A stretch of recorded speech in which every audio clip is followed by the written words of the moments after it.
नमस्कार और दोस्तों, आज से क्रैश कोर्स शुरू हो रहा है।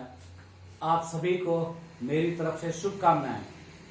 क्रैक करें नीट 2020 और जी मेंस। ठीक है, आपका पहला चैप्टर है straight line motion, one dimensional motion. तो यदि इंपॉर्टेंट पॉइंट को देखें तो स्ट्रेट लाइन मोशन यानी motion position of particle do not change with the time. अब मोशन दो तरह है, या तो यूनिफॉर्म मोशन। यूनिफॉर्म मोशन का मतलब है वेलोसिटी कांस्टेंट लेकिन एक्सीलरेशन जीरो, और नॉन यूनिफॉर्म मोशन का मतलब है velocity not constant, acceleration is not zero. तो सबसे पहले हम यूनिफॉर्म मोशन की बात करें तो यूनिफॉर्म मोशन में distance travel by particle is equal to velocity into time. इसका मतलब कि distance is proportional to time because velocity zero, और ये इशारा करता है कि x t graph straight line. तो position time graph straight line non parallel to time axis and position axis. अगर टाइम एक्सिस के पैरेलल हो गया इसका मतलब रेस्ट है, अगर पोजीशन एक्सिस के पैरेलल हो गया इसका मतलब motion is practically not possible, which these are the important point. चाहे कॉन्सेप्चुअल फॉर्म में हो या न्यूमेरिकल फॉर्म में आपके सामने क्वेश्चन आते हैं जिसे हम लोग देखेंगे। अब यूनिफॉर्म मोशन में एक तो ग्राफ से आपके क्वेश्चन, दूसरा इंपॉर्टेंट सेगमेंट है एवरेज वेलोसिटी। अब एवरेज वेलोसिटी अगर हर इक्वल पार्ट पे डिस्टेंस ट्रेवल बराबर हो, याद रहे क्या ध्यान रखना है कि जितने पार्ट में जर्नी कर रहा है उसमें डिस्टेंस बराबर, तब हार्मोनिक मीन होगा, यानी ये अप्लाई करना होगा। सपोज n पार्ट में जर्नी है तो n divided by v average is equal to 1 divided by v1 plus 1 divided by v2 plus 1 divided by v3 plus 1 divided by vn। अब अगर दो पार्ट में जर्नी हो रही है और डिस्टेंस बराबर है तो सीधे इसी एक्सप्रेशन को आप यूज कर सकते हो, v एवरेज बराबर 2v1 v2 divided by v1 plus v2। अगर 3 पार्ट में जर्नी कंप्लीट हो रही है और तीनों पार्ट में इक्वल डिस्टेंस ट्रेवल कर रहा है तो average velocity 3v1 v2 v3 divided by v1 into v2 plus v2 into v3 plus v3 into v1। अब अगर जो जर्नी की जा रही है डिस्टेंस की जगह टाइम बराबर हो, अगर टाइम बराबर बराबर लग रहा है, अलग अलग वेलोसिटी है, तो ये अर्थमेटिकल मीन है। और अर्थमेटिकल मीन कितनी होती है v1 plus v2 plus v3, हर हिस्से में जितनी वेलोसिटी है डिवाइडेड बाय n, कितने पार्ट में जर्नी परफॉर्म हो रही है। दूसरा, मोशन यूनिफॉर्म भी हो सकता है, नॉन यूनिफॉर्म भी हो सकता है, लेकिन पोजीशन टाइम ग्राफ है तो पोजीशन टाइम ग्राफ का स्लोप यानी स्लोप ऑफ एक्सटी ग्राफ ये हमें क्या देता है, वेलोसिटी, दैट रिप्रेजेंट्स वेलोसिटी। अब अगर मोशन नॉन यूनिफॉर्म है यानी एक्सीलरेशन जीरो नहीं है, वेलोसिटी कांस्टेंट नहीं है, एक्सीलरेशन जीरो नहीं है, तो एक्सीलरेशन या तो कांस्टेंट होगा या वेरिएबल होगा। अगर एक्सीलरेशन कांस्टेंट है उसे आपने नाम दिया यूनिफॉर्म एक्सिलरेटेड मोशन, यानी एक्सिलरेशन इज कांस्टेंट। अगर एक्सिलरेशन कांस्टेंट है तो ये इक्वेशन ऑफ मोशन है, यानी final velocity v is equal to u plus minus at, distance travel s is equal to u, t time है, plus minus half at square, plus यानी जब velocity बढ़ रही है, प्लस यानी जब डिस्टेंस बढ़ रहा है, v square is equal to u square plus minus 2as, a acceleration है, s डिस्टेंस ट्रेवल है, और nth सेकेंड में, ये नहीं भूलना, nth सेकेंड में जो डिस्टेंस ट्रेवल होता है initial velocity plus a divided by 2 bracket में 2, और कौन से सेकेंड में डिस्टेंस पूछा जा रहा है 2n माइनस 1। सेम एक्सप्रेशन अगर मोशन अंडर ग्रेविटी हो तो motion under gravity v is equal to u plus minus gt, h is equal to ut plus minus half gt square, v square is equal to u square plus minus 2gh, and n second में height attain u plus a की जगह g हो जाएगा g by 2 bracket में to n minus 1 we will see the questions which supports all this concept. अब जो important बातें हैं ध्यान में रखनी है आपको कि एरिया ऑफ बीटी ग्राफ हरदम क्वेश्चन है यहां से, वेलोसिटी टाइम हो या स्पीड टाइम हो, ग्राफ दिया गया हो तो इस ग्राफ का एरिया अगर साइन के साथ लेते हो विथ साइन तो ये डिस्प्लेसमेंट देता है, how much is the displacement of particle.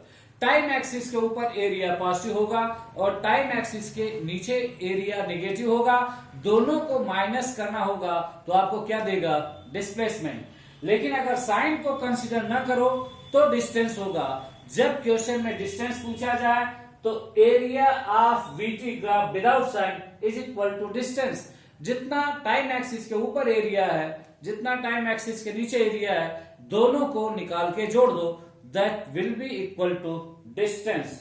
अब वेलोसिटी टाइम तो आप जानते हो acceleration a is equal to dv by dt। तो स्लोप ऑफ बीटी ग्राफ ये क्या रिप्रेजेंट करता है, इज इक्वल टू एक्सीलरेशन। ठीक है, अब अगर एक्सीलरेशन कांस्टेंट नहीं है, हियर हेल्प्स द कैलकुलस, इसलिए हमारे पास कैलकुलस की जानकारी होना बहुत जरूरी है। तो इंस्टेंटेनियस वेलोसिटी ये क्या है, instantaneous velocity which is equal to dx by dt। Instantaneous acceleration which is equal to dv by dt। If you remove the time, represent the velocity, this acceleration can also be written as v into dv by dx, जहां dv by dx का sense है differentiating velocity with respect to distance। अब area of eighty graph अगर acceleration एक axis पे दिया, time एक axis पे हो, तो इसका एरिया क्या रिप्रेजेंट करेगा। तो आप यहां देख रहे हो b इज इक्वल टू, अगर u 0 हो जाए a इंटू टी, और a इंटू टी क्या रेक्टेंगल का एरिया है, यही सारा कर रहा है। कैसा भी एटी ग्राफ हो, अगर उसका एरिया चाहिए तो ये क्या देगा, change in velocity, change in velocity. क्या बात समझ में आए। आप यहां दो पॉइंट, यानी आप यूनिफॉर्म एक्सीलरेशन मोशन कर रहे हो, अगर एक्सीलरेशन कांस्टेंट है तो आप जान रहे हो कि s is proportional to t square, यानी ये यूनिफॉर्म एक्सीलरेटेड मोशन है। अब यहां से every now and then question है, यानी s1 divided by s2 is equal to t1 divided by t2 का होल स्क्वायर, जिसे हम लोग देखेंगे अभी। और अगर s प्रपोर्शन, ये पूछा गया कंसेप्चुअल क्वेश्चन है, s proportional to t to the power 3 by 2, यानी एक्सीलरेशन कांस्टेंट नहीं होगा बट पावर रिमेन्स कांस्टेंट। अगर पावर कांस्टेंट है तो distance travelled is proportional to t to the power 3 by 2। अगर b प्रोपोर्शनल टू t, यहां 1 पावर है, यहां भी 1 पावर है, तो b प्रोपोर्शनल टू t यानी यूनिफॉर्म एक्सीलरेटेड मोशन है। लेकिन b proportional to t to the power half है तो एक्सीलरेशन कांस्टेंट नहीं बल्कि पावर कांस्टेंट होगा। अब अगर एक्सीलरेशन कांस्टेंट है तो 1 सेकंड में, 2 सेकंड में, 3 सेकंड में, 4 सेकंड में, 5, ये क्या है, यानी जब आपने कहा 5 सेकंड तो कंप्लीट 5 सेकंड में कितना डिस्टेंस ट्रेवल होगा। तो दिए गए समय में डिस्टेंस ट्रेवल का रेशियो पार्टिकल रेस से शुरू करें और एक्सीलरेशन कांस्टेंट हो तो s1 is to s2 is to s3 dash dash sn is equal to 1 is to 4 is to 9 is to 16। लेकिन अगर ये कह दिया 5th सेकेंड में कितना चला, 4th सेकेंड में कितना चला, दिए गए सेकेंड में कितना चला, तो sn ना यही ratio 1 is to s1 is to s2 is to s3 is to sn बराबर होगा 1:3:5:7। तो ये फ्यू इंपॉर्टेंट पॉइंट हैं जो पहले आपके सामने हैं। Let us see the questions and more important concepts.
अब अगर सबसे पहले सिंपल सा क्वेश्चन आपके सामने हो,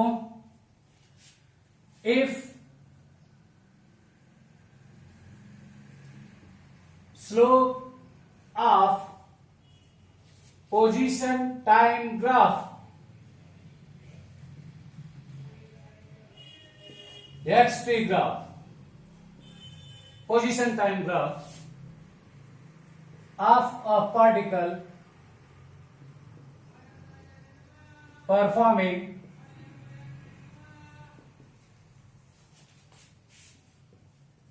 uniform motion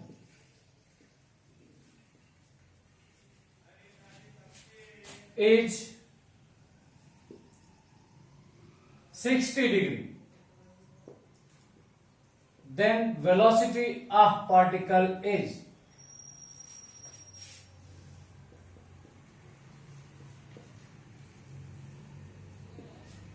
अगर कोई पार्टिकल यूनिफॉर्म मोशन कर रहा है और उसके पोजीशन टाइम ग्राफ का स्लोप 60 डिग्री है, then how much is the velocity? 1 metre per second √2 metre per second √3 metre per second 5 metre per second. क्या कहना चाहेंगे आप? अगर ये पोजीशन टाइम ग्राफ है, y एक्सिस पर पोजीशन, x एक्सिस पर टाइम, पार्टिकल यूनिफॉर्म मोशन कर रहा है, सपोज ये रेस्ट से कर रहा है, तो ये पोजीशन टाइम ग्राफ हुआ और इस ग्राफ का स्लोप क्वेश्चन में कितना दिया गया है? 60 डिग्री। अब अगर आप यहां से परपेंडिकुलर डाल देते हैं, क्या होगा? डेल्टा एक्स, और ये क्या होगा? Delta t. तो आप जानते हो टेंजेंट ऑफ द स्लोप, अगर ट्रिग्नोमेट्री से कहें तो tangent tan theta is equal to delta x by, और ये delta x by delta t ही आप डिफाइन करते हो वेलोसिटी। आप पीछे कॉन्सेप्ट में लिखा गया स्लोप ऑफ एक्सटी ग्राफ, चाहे ग्राफ स्ट्रेट लाइन हो या ना हो, अगर स्ट्रेट लाइन नहीं है तो किसी पॉइंट पर स्लोप पूछेगा, और स्ट्रेट लाइन है तो सब जगह स्लोप वही होगा। तो slope of XT graph is equal to velocity, और इसे आप कहें tan 60 डिग्री is equal to velocity, hence velocity is equal to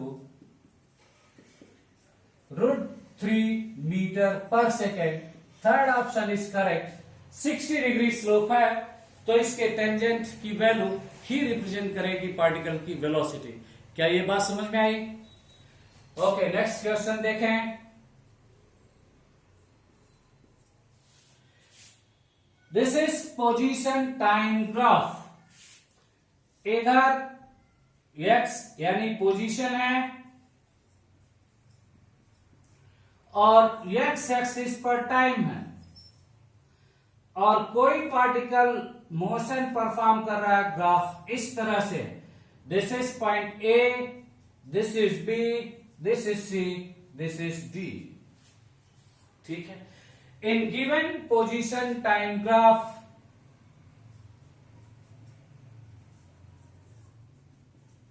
given position time graph, velocity of particle is 0। First AB, second BC, third CD और fourth can't say.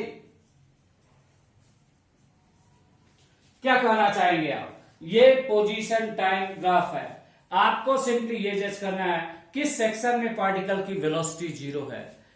तो आप जानते हो वेलोसिटी इज डिस्टेंस ट्रेवल्ड यानी displacement divided by time. तो जैसे जैसे time आगे बढ़ रहा है यहां पोजीशन चेंज हो रहा है। तो ए से बी तक पोजीशन चेंज हो रहा है, इसका मतलब velocity displacement divided by time is not zero. लेकिन अगर बी सी पोजीशन को देखें तो टाइम तो चेंज हो रहा है, time is changing but position is not changing, position वही रहती है। और जब वेलोसिटी जीरो, यहां पे पोजीशन ना चेंज हो तो वेलोसिटी क्या हो जाएगी, जीरो। तो हम जानते हैं v is equal to delta x divided by delta t, और delta x goes to zero, इसलिए वेलोसिटी क्या हो जाएगी, जीरो। किस सेक्शन में, बी सी सेक्शन में। इसलिए करेक्ट ऑप्शन यह है कि पार्ट बी सी में पार्टिकल की वेलोसिटी कितनी है, जीरो है।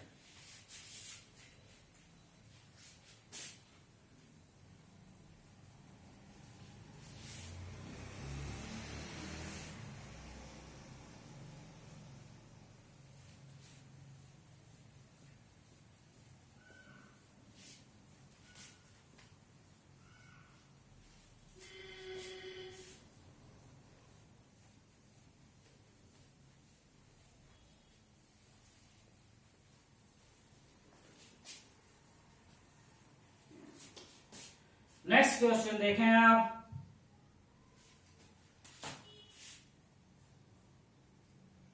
a particle travels first half distance of journey with velocity v1 meter per second, and next stop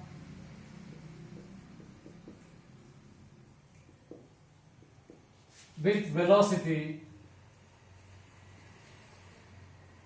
v2 meter per second on a straight line.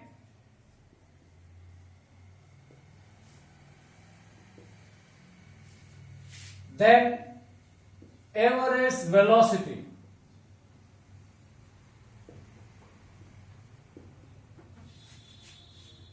of journey। अब ये NEET 2011 में भी पूछा गया क्वेश्चन है।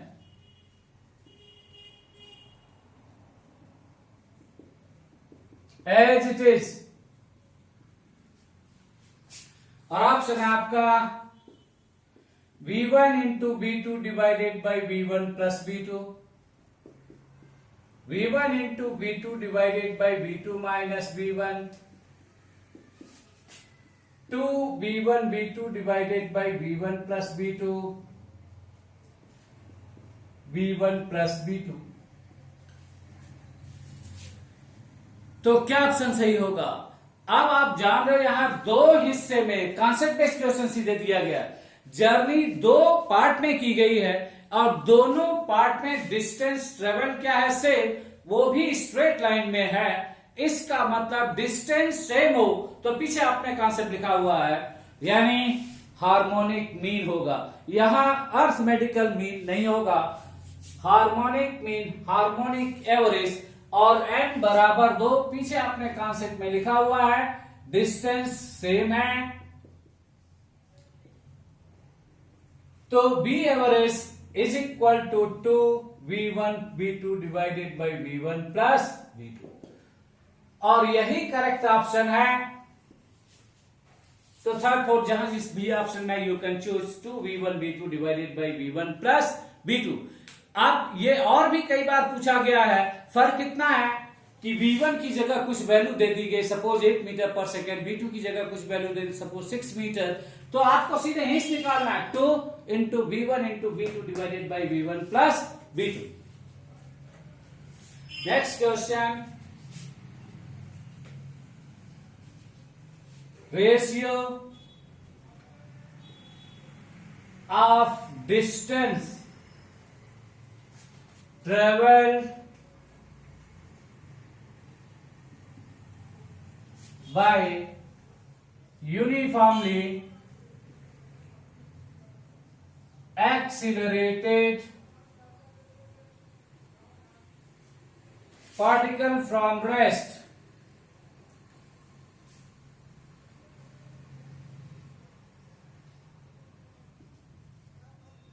in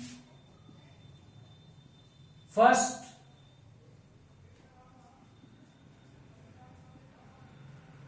second,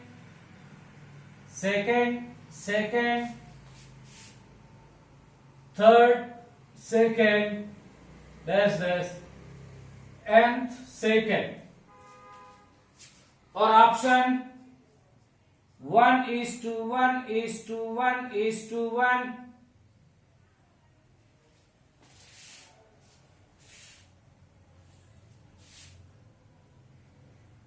4th सेकेंड यहां कर दिया जाए। Second option 1:2:3:4। Third option 1:4:9:16 and fourth option is 1:3:5:9। तो कौन सा ऑप्शन चूज करेंगे आप? याद रहे, और ये सबसे आपका शॉर्टकट भी काम करता है, इंपॉर्टेंट केस भी है। तो ratio of distance travelled in first second, second second, third second, fourth second, इसकी जगह अगर कहता 1 सेकेंड, 2 सेकेंड, 3 सेकेंड, 4 सेकेंड, इसका मतलब कंप्लीट 1 सेकेंड में, कंप्लीट 2 सेकेंड में, कंप्लीट 3 सेकेंड में, कंप्लीट 4 सेकेंड में। लेकिन ये करा first second, second second, third second, fourth second, इसका मतलब ही थर्ड सेकेंड का मतलब है केवल थर्ड सेकेंड में कितना चला।